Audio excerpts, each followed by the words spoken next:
राधे राधे श्री राधे राधे राधे श्री राधे राधे राधे श्री राधे राधे राधे श्री राधे राधे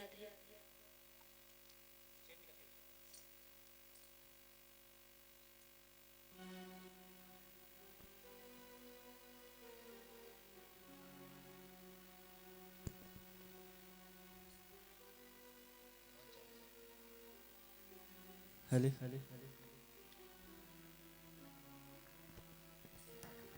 राधे राधे राधे श्री राधे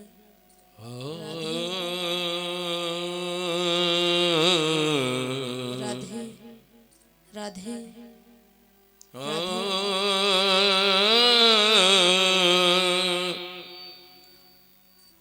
श्री गुरु चरण सरोज रज निज मन मुकुर सुधा बरनऊ रघुबर विमल जसो जोदायक फल चार बुद्धिहीन तनु जान के सुमिरो पवन कुमार बल बुद्धि विद्या देहु मोहे हरहु कलेश विकार।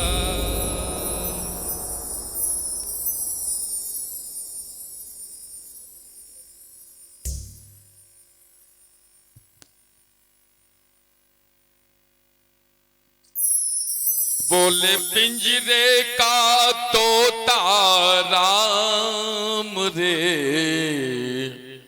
हरि राम राधे श्याम सीताराम। बोले पिंजरे का तोता राम रे हरि राम राधे श्याम सीताराम।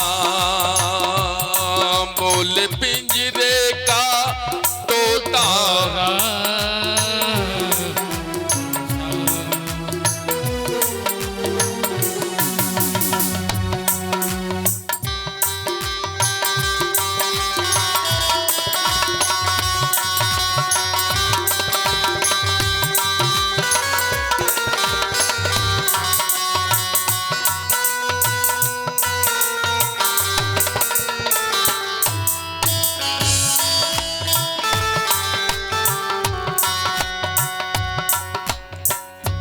जय हनुमान ज्ञान गुण सागर जय कपीस तेहो लोक उजागर। रामदूत अतुलित बल धामा अंजनी पुत्र पवन सुत नामा। महावीर विक्रम बजरंगी कुमति निवार सुमति के संगी। कंचन बरन विराज सुबेशा कानन कुंडल कुंचित केसा। हाथ वज्र और ध्वजा विराजे कांधे मून जनेऊ साजे। शंकर सुवन केसरी नंदन तेज प्रताप महाजगवंदन। विद्यापान गुनियति चातुर राम काज करबे को आतुर।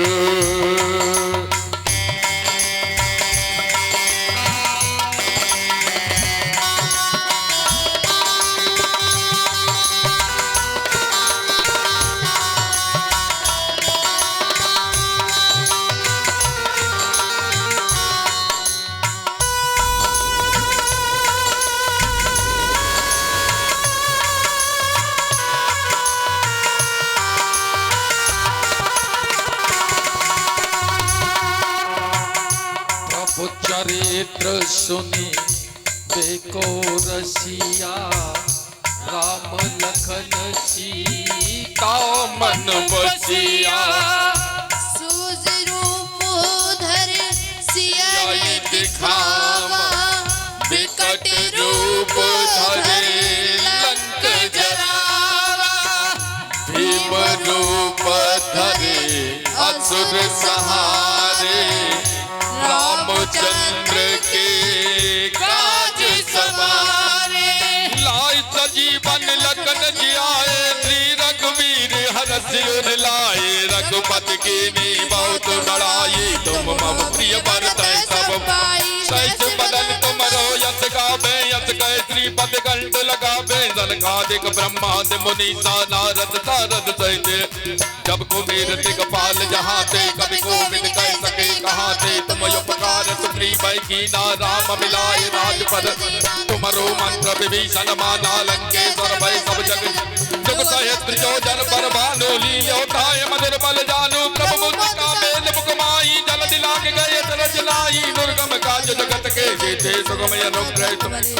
राम दुलारे तुम रखवारे, होत न आज्ञा बिनु पैसारे। सब सुख रही तुम्हारी शरणा, तुम रक्षत काहू को डरना। आपन तेज तुम्हारो यावे, तीनों लोग हांकते कांपे। भूत पिशाच निकट नहीं आवे, महावीर जब नाम सुनावे। नाथे रोगा न तंबीरा, जपत निरंतर हनुमत वीरा। संकट ते हनुमान छुड़ावे, मन क्रम वचन ध्यान जो लावे। सब पर राम तपस्वी राजा, तिनके काज सकल तुम साजाए। और मनोरथ जो कोई लाभे, सोई अमृत जीवन फल पावे। चारों जुग परताप तुम्हारा है, परसिद्ध जगत साधु संत के तुम रखवारे। श्री नंदन राम दुलारे, हत सिद्धि नवनिधि के दाता, यतवर दीन जानकी माता। राम रसायन तुम्हारे पासा, सदा रहो रघुपति के दाता। तुम्हारे भजन राम को पावे, जन्म जन्म के दुख बिसराम। अंत काल रघुबर गुरु जान, और देवता चित्तन धरई। हनुमत से सर्व सुख करई, संकट कटे मिटई सब पीड़ा जो सुभरे। हनुमत बल वीरा, जय जय जय जय जय हनुमान गुसाई। कृपा करो गुरु देव की नाई। बोल पिंजरे का तोता राम रे, हरि राम राधे श्याम सीताराम। बोल पिंजरे का तोता राम रे, हरि राम राधे श्याम सीताराम। जो सत बार पाठ कर कोई, छूटे बंद महासुख होई। जो यह पढ़े हनुमान चालीसा, होय सिद्धि की गौरी सा। तुलसीदास सदा हरि चेरा, की जय नाथ हृदय महु डेरा। बोले पिंजरे का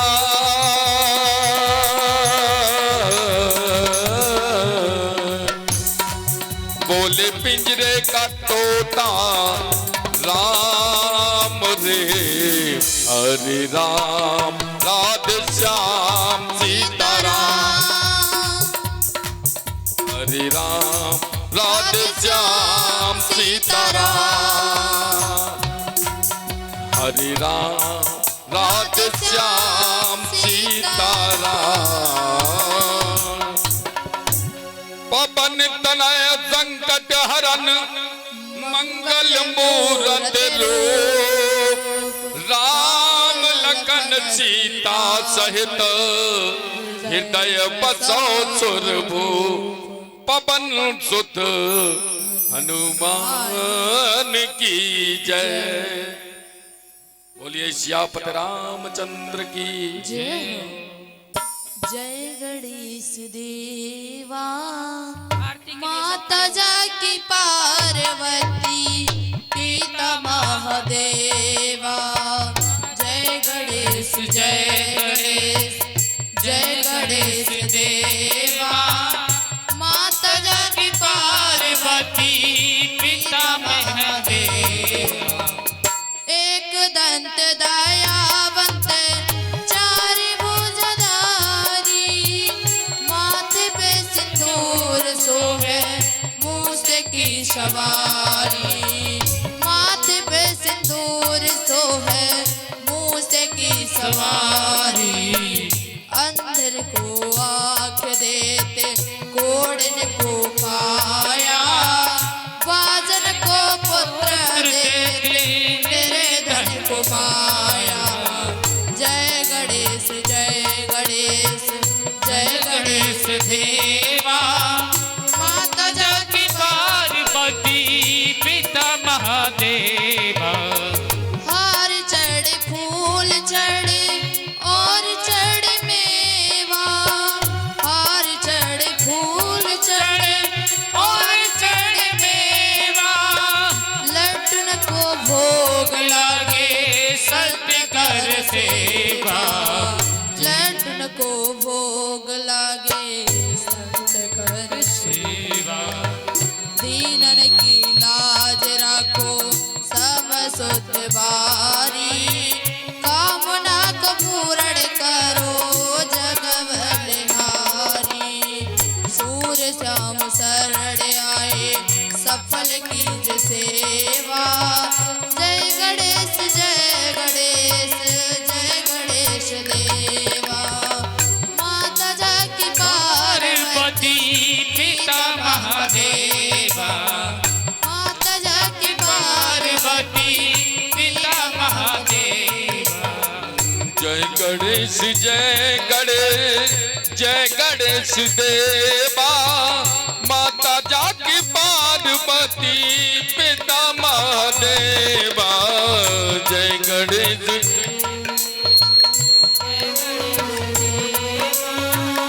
माता जाकी पार्वती पिता महादेवा।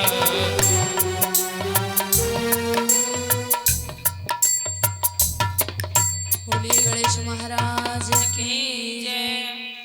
ओम जय। मने प्रणत कलेश नाशाय गोविंदाय नमो नमः।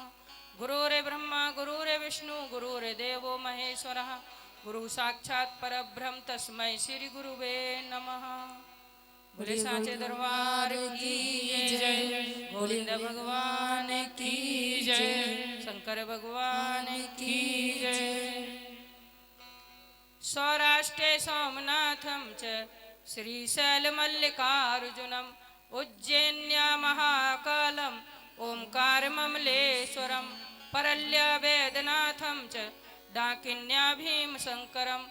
सेतु वन्दे तु रामेशं नागेशं दारुकावने।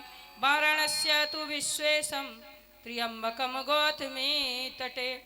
हिमालया तु केदारं कृष्णेशं शिवालया। एतानि ज्योतिर्लिङ्गानि सायं प्रातः पठेन् नरः। सप्तजन्म कृतं पापं स्मरेत विनश्यति। बोले शंकर भगवान की जय हो। नमामि शमीशान निर्वाण रूपं वेभं व्यापकं ब्रह्म वेद स्वरूपं। निजम निर्गुणम निर्विकल्पम निरीहम चिदाकाशमाकाश वासं भजेहम। निराकारे ओंकारे मूलं तुरीयं। गिराज्ञान बोधितमीशं गिरीशं। करालं महाकाल कालं कृपालं गुणागार संसारि पारं नतोऽहम्। तुषाराद्र संकाशे घोरं गभीरं। मनोभूत कोटि प्रभासी शरीरं। स्थरे मौले कल्लोले नीचारो गंगा। लसद ब्राल बालेन्द्र कंठे भुजंगा। कुण्डलं रोषनेत्रं विशालं। प्रसन्नानं नीलकण्ठं दयालं। मृगाधीश चरमारं मुण्डमालं। प्रियं शङ्करं सर्वनाथं भजेऽहम्। प्रचण्डं प्रकष्टं प्रगल्लं परे।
नित्यां तेषां शंभु प्रसीदित। बोले शंकर भगवान की ओम त्र्यंबकं यजामहे सुगंधिं पुष्टिवर्धनम् उर्वारुकमिव बन्धनान् मृत्युमुच्यमामृतात्। ओम त्र्यंबकं यजामहे सुगंधिं पुष्टिवर्धनम् उर्वारुकमिव बन्धनान् मृत्युमुच्यमामृतात्। ओम त्र्यंबकं यजामहे सुगंधिं पुष्टिवर्धनम् उर्वारुकमिव बन्धनान् मृत्युमुच्यमामृतात्। बोले शंकर भगवान। वृंदावन के ओबा के बिहारी, वृंदावन के ओबा के बिहारी, हमसे पर्दा करो ना मुरारी। वृंदावन के ओबा के बिहारी, हमसे पर्दा करो ना मुरारी। वृंदावन के ओबा के बिहारी,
कोस का एक ओजन होता।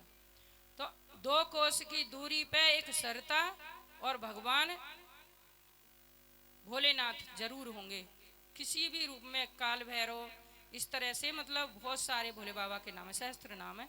उनमें से जहाँ 2 कोस की दूरी पे सरता और शक्तिपीठ और भैरव ये जरूर होंगे कहीं भी प्राचीन जो भी शक्तिपीठ होगा उसमें। बोले शंकर भगवान की जय। माई मेरी सचिया जोता वाली माता तेरी सदा की जयकारा शेरा वाली का बोल साचे दरबार की जय। दरबार की जय। दरबार की जय। सच्ची सरकार की जय। माँ के प्यार की जय। माँ की ममता हमेशा सब पे बरसती रहे, कृपा बनी रहे। जब से सती मैया ने देह त्याग किया तब से भोलेनाथ ऐसे ही घूमते रहते हैं, कहीं ना बैठते हैं, ना समाधि में, ना सोते हैं, भ्रमण करते रहते हैं, व्याकुल रहते हैं, दुखी रहते हैं। इससे देवता बड़े परेशान हैं कि देवताओं को तारक ने बहुत परेशान कर रखा था। तारकासुर के लिए जो देवताओं ने प्रार्थना करके मां सती का प्रादुर्भाव किया था वो उनका काम सफल हो नहीं पाया, क्योंकि उस काम तो सफल उनकी संतान से होना था। उससे पहले ही दक्ष के अपराध से उन्होंने शरीर त्याग कर दिया, तो यह काम अधूरा रह गया। देवताओं ने फिर प्रार्थना की, भगवती की प्रार्थना की और भगवती से कहा, जब माँ प्रकट हुई तो उनसे कहा, माँ आपने शरीर त्याग कर दिया इसलिए हमारा काम अधूरा रह गया, हमें तारकासुर दैत्यों के साथ बहुत दुखी करता है, बहुत परेशान करता है, हम उससे कैसे त्राण पाएं। आप कृपा करके हिमालय की पुत्री बनिए और अपने स्वामी से वरण कीजिए और हम सब देवताओं का दुख दूर कीजिए। आपके पुत्र से ही हमारा दुख दूर हो सकता है, क्योंकि तारकासुर ने ब्रह्मा जी की तपस्या करके वरदान प्राप्त किया था कि भगवान शंकर का, माँ पार्वती का और पुत्र ही मुझे मारे और कोई किसी से मेरा पराभव ना हो। देवताओं ने प्रार्थना की तो माँ ने कहा, तथास्तु, तुम हिमालय से जा करके कहो कि तपस्या करेंगे। अच्छा, ये मैना है जो हिमालय की पत्नी, ये पितरों की ज्येष्ठ कन्या है। एक स्वधा नाम की पुत्री दक्ष प्रजापति ने पितरों के लिए ब्याही थी, स्वधा नाम की पुत्री,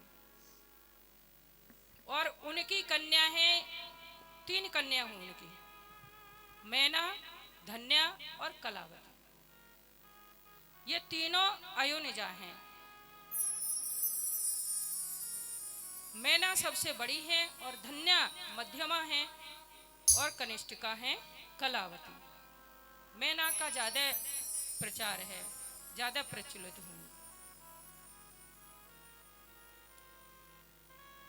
ये तीनों कन्याएं ये पृथ्वी पे कैसे आई?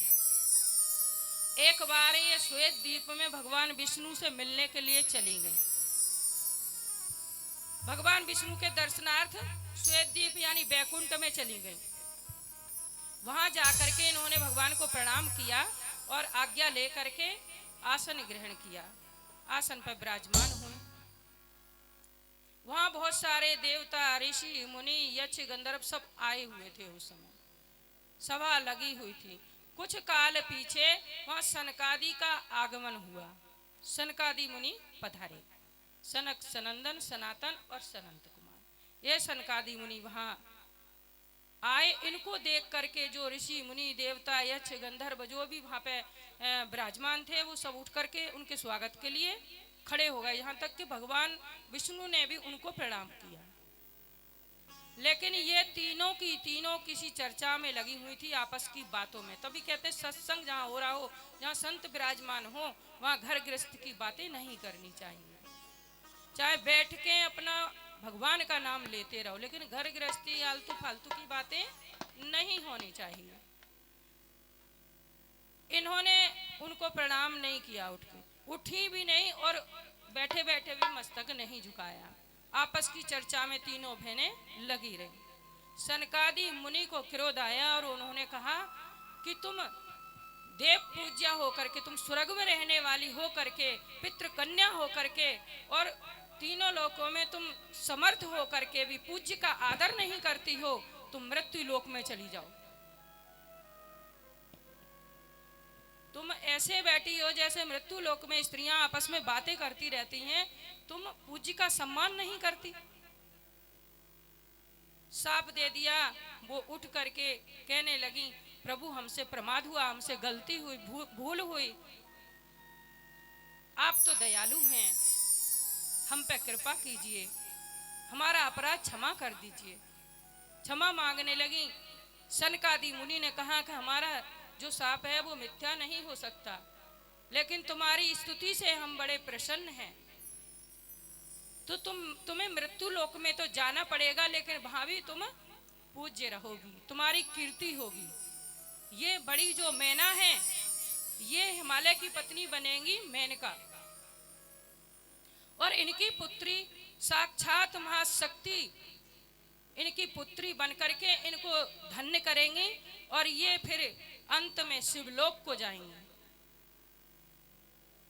दूसरी कन्या जो धन्या थी, उसको सनकादि ने कहा कि तुम राजा जनक की पत्नी बनोगी सुनैना, और तुम्हारी पुत्री माँ सीता साक्षात लक्ष्मी तुम्हारी पुत्री बनेंगी, और अंत में तुम्हें साकेत धाम प्राप्त होगा, तुम्हारी ऐसे मुक्ति होगी। तीसरी जो कलावती कन्या है, उसके लिए सनकादि मुनि ने कहा कि तुम वृषभानु की पत्नी कीर्ति बनोगी, तुम्हें श्री कृष्ण की आह्लादनी शक्ति श्री राधाजू अपनी माता बनाएंगी, और तुम अंत में गोलोक धाम को जाओगी और तुम्हारा कल्याण होगा। बोले सनकादि महात्माओं की जय, सनकादि मुनि की जय। ओम नमः पार्वती पते हर हर महादेव। हर हर महादेव। ये मैना जो है हिमालय की पत्नी बनी। भगवान विष्णु की इच्छा से हिमालय और मैना तपस्या करने के लिए गए। गंगा के उद्गम पे औषधि प्रस्थ में जाकर के इन्होंने माँ पार्वती के साथ भोले बाबा की मूर्ति स्थापित की, और वहां पर रह करके तपस्या करने लगे। इस पीछे से आवाज क्यों आती रहती है? आ रही है ना, वो डबल डबल आवाज आती है।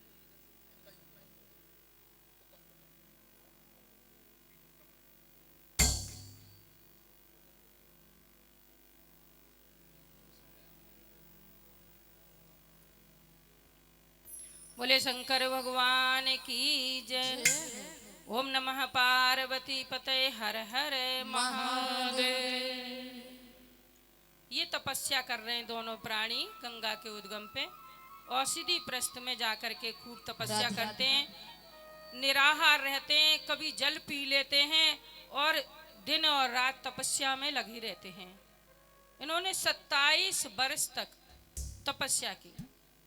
तब माँ भगवती ने इनको दर्शन दिए। माँ भगवती ने इनको दर्शन दिए तो इन्होंने कहा, माँ ने कहा कि तुम वरदान मांगो, तुम्हारी तपस्या से मैं बहुत प्रसन्न हूं, कुछ भी मांग लो जो तुम्हारी इच्छा हो। मैं ना कहने लगी कि हे माँ, आप मुझ पे प्रसन्न हैं तो मुझे शक्ति प्रदान कीजिए, मैं आपकी स्तुति करना चाहती हूँ। मैं आपके स्वभाव को, आपके प्रभाव को, आपके स्वरूप को कुछ जानती हूँ, पर मैं स्तुति नहीं कर पा रही हूँ। ऐसी कृपा कीजिए कि मैं आपकी स्तुति कर लूं। माँ भगवती ने मैना को अपने गले लगाया और शक्ति प्रदान की। तपस्या में बड़ा बल होता है। आज तपस्या देखो मैना ने और हिमवान ने की तो माँ शक्ति ने उनको गले लगाया। इसलिए ज़्यादा से ज़्यादा समय भगवान के लिए 24 घंटे परमात्मा ने हमें दिए हैं, तो इसमें से हमें कुछ समय भगवान के लिए अवश्य निकालना चाहिए। अगर हम रोजाना उनके लिए नियम से कुछ समय निकालेंगे तो हम पे एक दिन जरूर कृपा करेंगे। माँ ने गले लगाया और मैना ने उनकी स्तुति की। माँ ने कहा अब तुम वरदान मांग लो, जो तुम्हारी इच्छा हो मांग लो। मैना कहने लगी मेरे दीर्घायु, लंबी आयु के 100 पुत्र प्राप्त हों और आपके जैसी कन्या प्राप्त हो। मैं तो यही चाहती हूं कि आप ही मेरी कन्या बन करके आए। मां भगवती ने तथास्तु कहा। मैना कहने लगी कि जब से दाक्षायणी ने अपना शरीर त्याग किया है, तब से महेश्वर इधर उधर ऐसे ही भटकते रहते हैं और बहुत दुखी रहते हैं। इससे मेरा हृदय बहुत फटता है, मुझे बहुत दुख होता है, क्योंकि मैंने हमेशा इनको अपना दामाद माना है। क्योंकि जब भोले बाबा हिमालय पे रहते थे जाकर के, एक बार माँ सती ने कहा था कि आप घर बनाओ।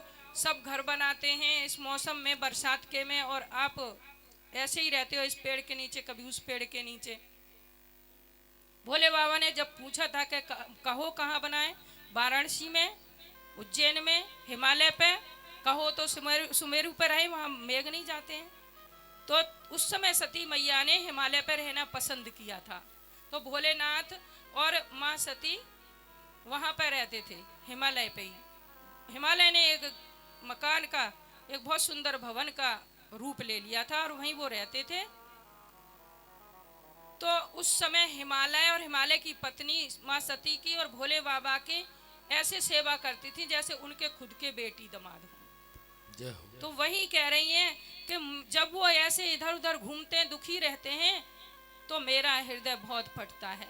इसलिए आप मेरी पुत्री बने और अपने स्वामी का पानी ग्रहण करें और उनको स्वीकार करें। माँ ने तथास्तु कहा और अंतरित हो गए। बोले साचे दरबार की जय, माता रानी की जय। ओम नमः पार्वती पते हरे हरे हरे हरे महादेव। बोलो ना प्यार से, हरे हरे महादेव, हरे हरे महादेव। एक बार और भाव से, जोर से, हरे हरे महादेव। कुछ काल बाद, कुछ समय के बाद हिमालय के 100 दीर्घायु पुत्र हुए। ये पर्वतों के अधिष्ठाता हुए। इनमें से बड़े पुत्र मैनाक ने समुद्र में वास किया। मैनाक समुद्र में रहते हैं। जब हनुमान जी गए तब भी कहा उन्होंने, आओ विश्राम कर लो थोड़ी, राम काज बिन मोय कहाँ विश्राम।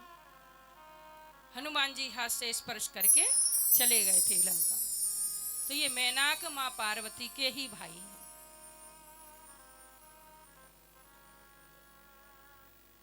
स्वपुत्र हिमालय के हुए और ये पर्वतों के राजा हुए सब। एक कन्या माँ भगवती नीलमणि के समान नौमी को, चैत की नौमी को माँ का प्रादुर्भाव हुआ और प्रकट हुई। नीलमणि के समान अति सुंदर स्वरूप है।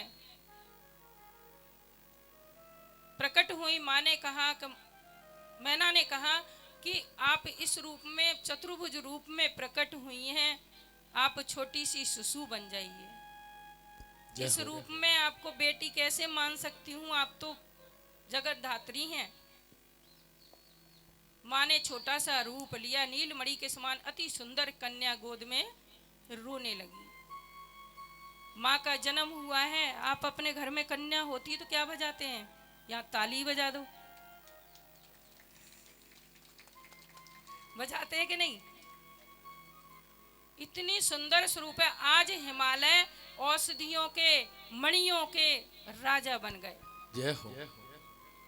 पूर्ण रूप से औषधियां अनेक अनेक प्रकार की उन पर खिल उठी। और मणियां चमकने लगी। और जब माँ का तेज प्रकट हुआ ना, उस समय उनकी वो मणियां और उनके जो रत्न थे वो सब फीके पड़ गए, नीलमणि की तरह इतनी सुंदर चमक रही हैं। बोले शंकर भगवान की जय उमापति महादेव की जय। नारद जी है ना, ये भी बड़े व्यसनी हैं, घूमते रहते हैं कहीं न कहीं।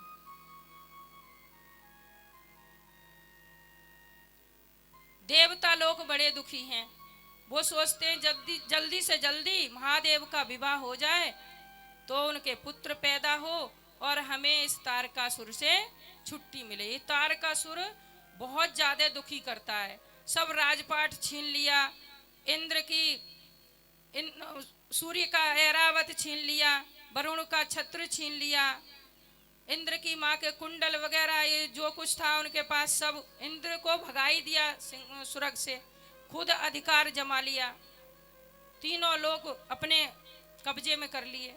देवता बहुत दुखी हैं, ब्रह्मा जी के पास दौड़ के गए कि अब तो माँ का जन्म हो गया है पार्वती का, अब ऐसा करो कोई उपाय कि जल्दी से जल्दी विवाह हो। ब्रह्मा जी के पास गए, ब्रह्मा जी नारायण के पास गए और नारायण कहने लगे कि भाई वो तो समाधि में बैठे हुए हैं, शिव तो विरक्त हैं, पहले तो उनकी समाधि खुलवानी चाहिए, और जब तक समाधि नहीं खुलेगी तब तक कैसा विवाह। देवताओं ने कामदेव को याद किया, शिव समाधि में है, उनकी समाधि खुलवानी चाहिए। कामदेव आए और अपनी बढ़ाई करने लगे। कहते ना अपनी बढ़ाई जल्दी नहीं करना चाहिए अपने मुख से, कभी फंस भी जाते हैं। कामदेव ने कहा कि मैं अजय हूँ, सबको जीत सकता हूँ, मैं हर और हरि, और आपको तो कई बार पछाड़ा है। ब्रह्मा जी से कहा आपको तो हर और हरि को भी सम्मोहित कर सकता हूँ। देवताओं ने कहा इसीलिए तो बुलाया है तुम्हें, महादेव को जाकर के सम्मोहित करो। कामदेव को पता नहीं था कि मैं अपने वचनों में ही फंस जाऊंगा। बसंत को दिया संग में, और अप्सराओं को, गंधर्वों को, सबको दिया जाओ साथ में, लेकिन शिव की समाधि ना खुलवा पाए। शिव ध्यान में मगन रहते हैं, सब विफल होकर के वापस आ गए। एक बार नारद जी घूमते घामते हिमालय के घर पहुंच गए और हिमालय ने उनकी पूजा की, प्रणाम किया, और नारद जी ने मां पार्वती को भी प्रणाम किया। हिमालय ने अपनी पुत्री का हाथ नारद जी को देखने के लिए कहा कि ये हमारी पुत्री है, इसका आप हाथ देख करके बताइए कि इसके हाथ में क्या क्या रेखा पड़ी। नारद जी ने हाथ देखा पार्वती का और कहने लगे कि आपकी कन्या त्रिलोक बंध्या है, त्रिलोकी इसकी वंदना करेंगे और इसकी पूजा करके सती स्त्रियां पातिव्रत धर्म पे पार उतरेंगी और कोई भी जो भी जिसको चाहिएगा इसकी पूजा करके प्राप्त कर सकते हैं, और आपकी कीर्ति तीनों लोकों में फैलेगी और आप देवताओं के भी पूज्य बन जाएंगे इस कन्या की वजह से। कहते हैं ना, संतान ही गिरा दे और संतान ही उठा दे। एक बार कश्यप ऋषि के पास ये हिमालय गए थे। कश्यप ऋषि से कहने लगे आप बताइए कि कौन सा ऐसा उपाय किया जाए जिससे कीर्ति फैले। कश्यप ऋषि ने कहा सबसे सरल उपाय है, संतान ही कीर्ति फैला सकती है, संतान से माता पिता की कीर्ति बढ़ती है। मैं औरों की बात नहीं करता, मैं तो संतान से ही प्रसिद्ध हूँ, क्यों सारा संसार ही कश्यप ऋषि की संतान है। हिमालय ने तपस्या की थी। वही नारद जी कह रहे हैं। नारद जी कुछ देर चुप रहे और फिर कहने लगे, एक इसमें अवगुण भी है। कौन सा अवगुण है? हिमालय बड़ी चिंता में पड़ गए, मुख की तरफ देख रहे हैं नारद जी की कि बोल क्या रहे हैं। कह रहे हैं इसमें एक अवगुण भी है। क्या है? कि इसको घर के पते से रहित, कुल के पते से रहित, जटा जूटधारी दिगंबर रहने वाला भिक्षुक कपाली ऐसा पति प्राप्त होगा। हिमालय आश्चर्य में डूबे रह गए, कुछ देर बोल ना सके और बड़े चिंतित हुए। पुत्री को ऐसे वर को देना पड़ेगा जिसका घर द्वार भी नहीं है, नंगा रहने वाला। कुछ देर बाद हिमालय नारद जी के चरणों में गिर पड़े और कहने लगे कि आप तो सर्वज्ञ हैं, सब जगह घूमते हैं, ज्योतिषी हैं, और आप बताइए कि इसका कोई उपाय है, ऐसे वर को कन्या ना बिहानी पड़े। नारद जी जोर से हंसने लगे, कहने लगे ये सारे अवगुण मानो या सगुण मानो, सारे महादेव में हैं, और महादेव किसी कन्या को अपना ले इससे तो बड़ी कोई बात है ही नहीं। हर व्यक्ति उनको कन्या देने के लिए उत्सुक रहता है। कोई भी, ये तो उनकी मर्जी है अगर अपना ले। सारे गुण ये महादेव में हैं, जो जो इसके हाथ में लिखे हैं। महादेव तो विरक्त रहते हैं, समाधि में रहते हैं, उनसे उनको समाधि से खुलेंगे तभी तो ब्याह करेंगे। इसके लिए तपस्या करनी पड़ेगी। उमा को तपस्या करनी चाहिए। और नारद जी उनकी माता के सामने उमा के पास गए और कहने लगे, देवी संभव नहीं लगता कि बिना तपस्या के आपके स्वामी आपको स्वीकार करेंगे, आपको तपस्या करनी चाहिए। तप में बहुत शक्ति होती है। आप एक व्रत भी कर लेते हो ना, उसमें भी बड़ी शक्ति होती है। और रोजाना ही कुछ न कुछ हमें पूजा पाठ कुछ न कुछ हमें करना चाहिए जरूर। सुबह स्नान करके सुबह उठो, सबसे पहले तो अपने हाथों को देखो, मुंह चेहरे पे हाथ फिराओ हैं, और हाथों को देखो। कराग्रे वस्ते लक्ष्मी, कर मध्य सरस्वती, कर मूले तु गोविंद, प्रभाते कर दर्शनम। ये मंत्र बोलना चाहिए। समुद्र वसने देवी, पर्वत स्तन मंडले, विष्णु पत्नी नमस्तुभ्यम, पाद स्पर्श क्षमस्वे। ये धरती माता को छू के मंत्र बोलना चाहिए। उसके बाद अपने स्नान ध्यान करो, ठाकुर जी की पूजा करो, उसके बाद कुछ खाओ पियो, जो भी करो। चाय वाय पी लो, आजकल कोई दोष नहीं है, चाय को तो मान लेते हैं, चलो कोई। रोजाना कुछ न कुछ करना चाहिए। नारद जी ने कहा आपको तपस्या करनी पड़ेगी। उमा ने नीचे मुंह कर लिया, लज्जा में हो गई। नारद जी कह करके चले गए। अम्मा पार्वती अपनी माता से कहती हैं कि मैं तपस्या करने जाऊंगी। पहले इनका नाम पार्वती था। मैं तपस्या करने जाऊंगी। उन्होंने कहा तो उनकी माता बोली, उमा ऐसा मत करो, ऐसा मत करो। नाम पड़ गया उमा। घर में ही तपस्या कर लो। और हिमालय तो उनके पिता का शरीर है, वो नहीं मानी और हिमालय पे ही अपने तपस्या करने के लिए चली गई। हिमालय ने एक दिन कहा कि मैंने एक सपना देखा है। मैना से कहा मैंने स्वप्न देखा है। क्या स्वप्न देखा? कि जैसा नारद जी ने बताया ना, वो ऐसे कोई महात्मा मेरे शिखर पे आए तपस्या करने के लिए। गंगा के उद्गम पे वो तपस्या करने के लिए आए हैं। कुछ उनके सेवक साथ में हैं और उन्होंने मेरे से अनुमति मांगी कि हमें अनुमति दो, हम यहाँ तपस्या कर ले। और मैंने अनुमति दी और मैं इस कन्या को अपनी को लेकर के वहाँ उनके दर्शनार्थ गया।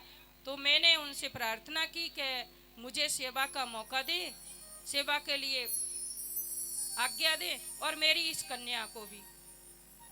उन्होंने मुझे तो आज्ञा दे दी, लेकिन कन्या के लिए मना कर दिया।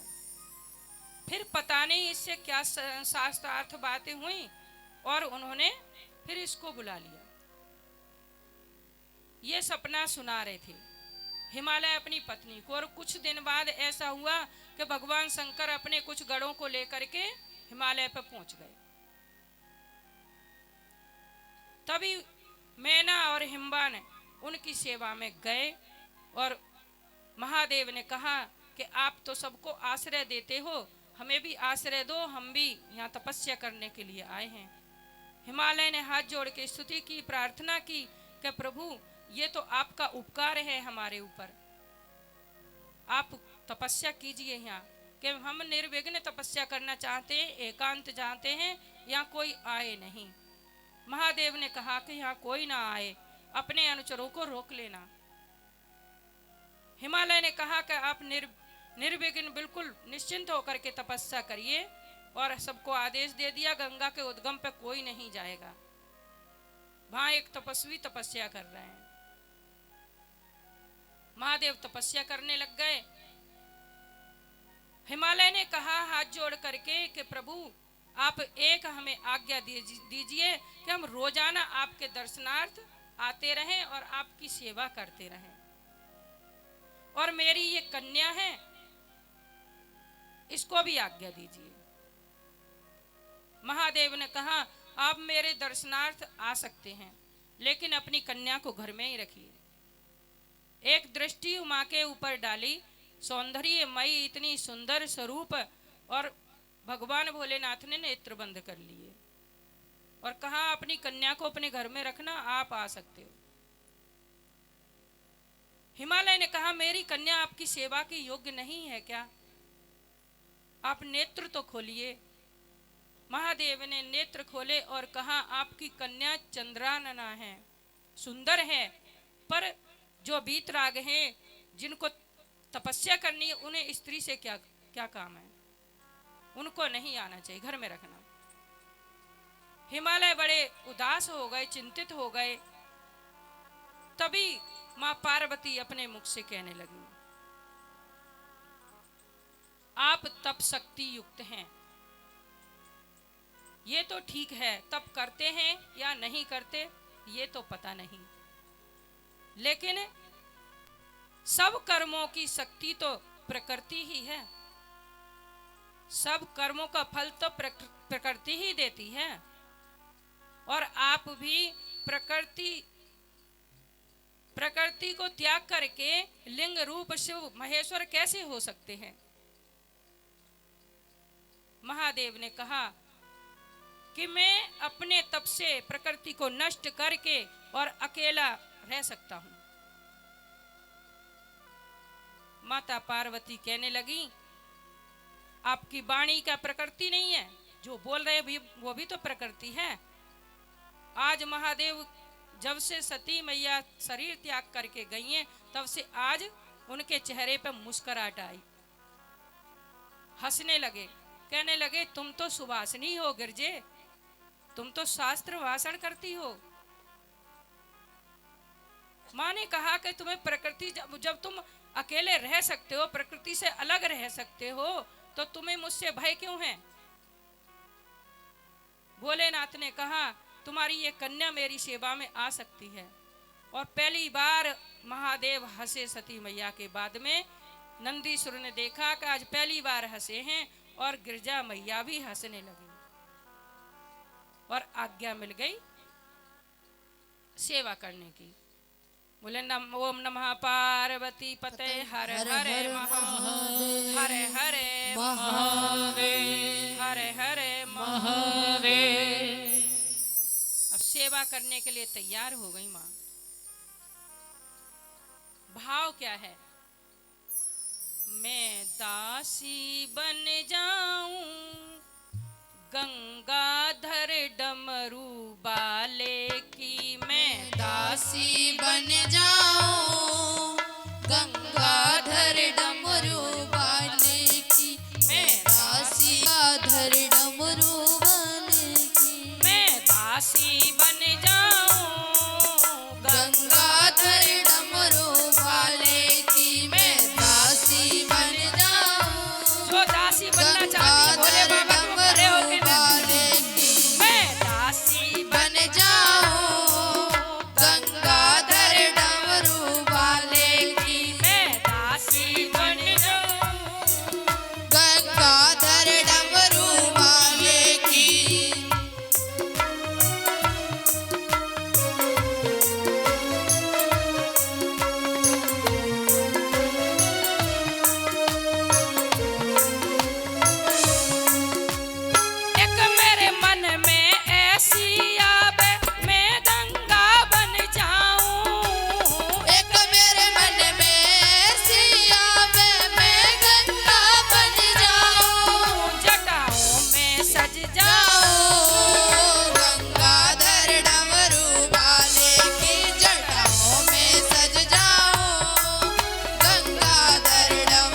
की जय हो।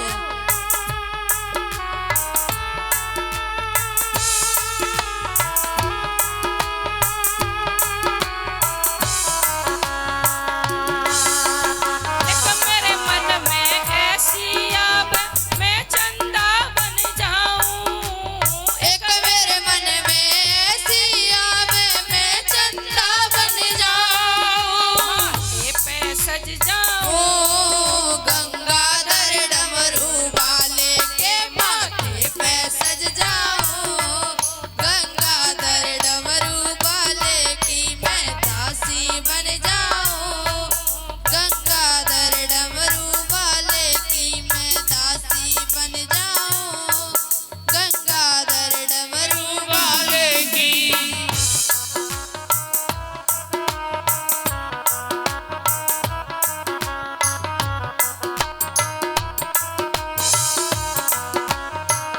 एक मेरे मन में ऐसी आब मैं नागिन बन जाऊं। जय हो। एक मेरे मन में ऐसी आवे मैं नागिन बन जाऊं। एक मन में मेरे ऐसी आवे मैं नागिन बन जाऊं। गले में सज जाऊं। ओ गंगाधर डमरू वाले के गले में सज जाऊं। गंगाधर डमरू वाले की मैं दासी बन जाऊं। गंगाधर डमरू वाले की